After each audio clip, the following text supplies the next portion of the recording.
দেশের কার্যক্রম গুটিয়ে নেওয়ার পর এবার এইচএসবিসি বাংলাদেশের বিরুদ্ধে শ্রম আইন লঙ্ঘন, নিয়ন্ত্রক সংস্থাকে বিভ্রান্ত করা এবং চাকরিচ্যুত কর্মীদের ন্যায্য অধিকার থেকে বঞ্চিত করার অভিযোগ তুলেছেন ব্যাংকটির সাবেক কর্মকর্তারা।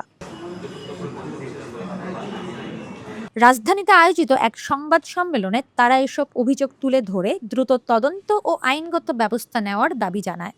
রাজধানীর পল্টনে ইকোনমিক রিপোর্টার ফোরামের মিলনায়তনে আয়োজিত সংবাদ সম্মেলনে এইচএসবিসির রিটেইল ব্যাংকিং বিভাগের চাকরিচ্যুত কর্মকর্তারা অভিযোগ করেন, রিটেইল ব্যাংকিং কার্যক্রম বন্ধের সময় 257 কর্মকর্তা ছাঁটাইয়ে শ্রম আইন মানা হয়নি বলে অভিযোগ।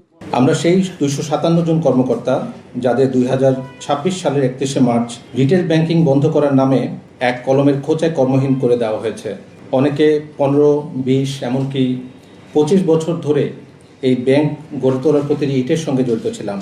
আজ আমরা কেবল চাকরি হারাইনি, আমরা আমাদের পেশাগত সম্মান এবং ভবিষ্যতের নিরাপত্তাও হারিয়েছি। আজ আমাদের এই সংবাদ সম্মেলনের উদ্দেশ্য কোনো প্রতিষ্ঠানের বিরুদ্ধে ব্যক্তিগত ক্ষোভ প্রকাশ নয়, বরং কর্পোরেট জালিয়াতি এবং আইন লঙ্ঘনের যে নজির এই ব্যাংকটি স্থাপন করেছে তা দেশবাসীর সামনে উন্মোচন করা।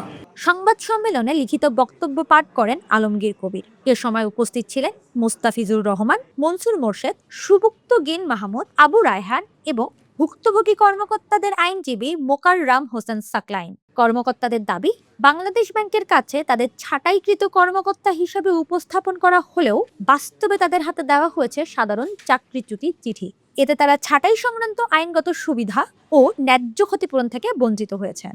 সেই একই ব্যাংক আমাদের কাছে এসেছে শ্রম আইনের 26 ধারার সাধারণ চাকরিচ্যুতির কাগজ নিয়ে। ফলে ছাঁটাইয়ের সকল আইনি সুরক্ষা থেকে আমরা বঞ্চিত হয়েছি। এই দুটি পরস্পর বিরোধী অবস্থান একসাথে সত্য হতে পারে না। হয় আমরা ছাঁটাইকৃত, নয়তো স্বাভাবিকভাবে চাকরিচ্যুত। কিন্তু এইচএসবিসি বাংলাদেশ দুটো কাজ একসাথে করেছে। নিয়ন্ত্রক সংস্থাকে বলেছে রিট্রেঞ্চমেন্ট আর কর্মীদের দিয়েছে সাধারণ টার্মিনেশন লেটার।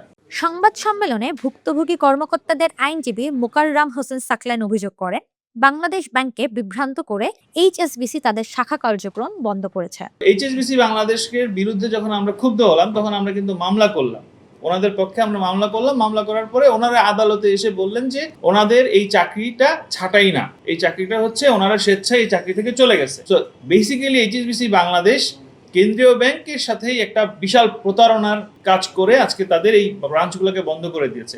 শ্রম আইন ও বাংলাদেশ ব্যাংকের নির্দেশনার একাধিক ধারা লঙ্ঘন করেছে। প্রভিডেন্ট ফান্ড থেকে অর্থ কেটে নেওয়া, ঋণ সমন্বয়ের নামে হয়রানি, পূর্ণ নিয়োগে বৈষম্য, হোম লোনে সুদের হার বৃদ্ধি এবং রিলিজ লেটার আটকে রাখার মতন অভিযোগও তোলেন ক্ষতিগ্রস্ত কর্মকর্তারা। কর্মীদের আবেদনের প্রেক্ষিতে কেন্দ্রীয় ব্যাংক এইচএসবিসিকে গ্লোবাল ব্যাংক হিসেবে ক্ষতিগ্রস্ত কর্মীদের সর্বোচ্চ ক্ষতিপূরণ নিশ্চিত করার নির্দেশনা দেয়। অথচ এইচএসবিসি বাংলাদেশ আদালতকে জানিয়েছে কেন্দ্রীয় ব্যাংকের দেওয়া শাখা বন্ধের শর্তগুলো বাধ্যতামূলক নয়। এটি শুধু আমাদের জন্য নয়, দেশের পুরো ব্যাংকিং খাতের জন্য একটি উদ্বেগজনক নজির। একটি বিদেশি ব্যাংক কি বাংলাদেশের কোনো নিয়ন্ত্রক সংস্থার নির্দেশনাকে এভাবে অবজ্ঞা করতে পারে? এই প্রশ্নটি আজ আমরা সংশ্লিষ্ট সকল কর্তৃপক্ষের কাছে রেখে যাচ্ছি। ভুক্তভোগী কর্মকর্তাদের অভিযোগ, আইনি প্রক্রিয়া অনুসরণ না করেই তাদের চাকরি থেকে অব্যাহতি দেওয়া হয়েছে। তবে এসব অভিযোগের বিষয়ে এইচএসবিসির আনুষ্ঠানিক বক্তব্য পাওয়া যায়নি।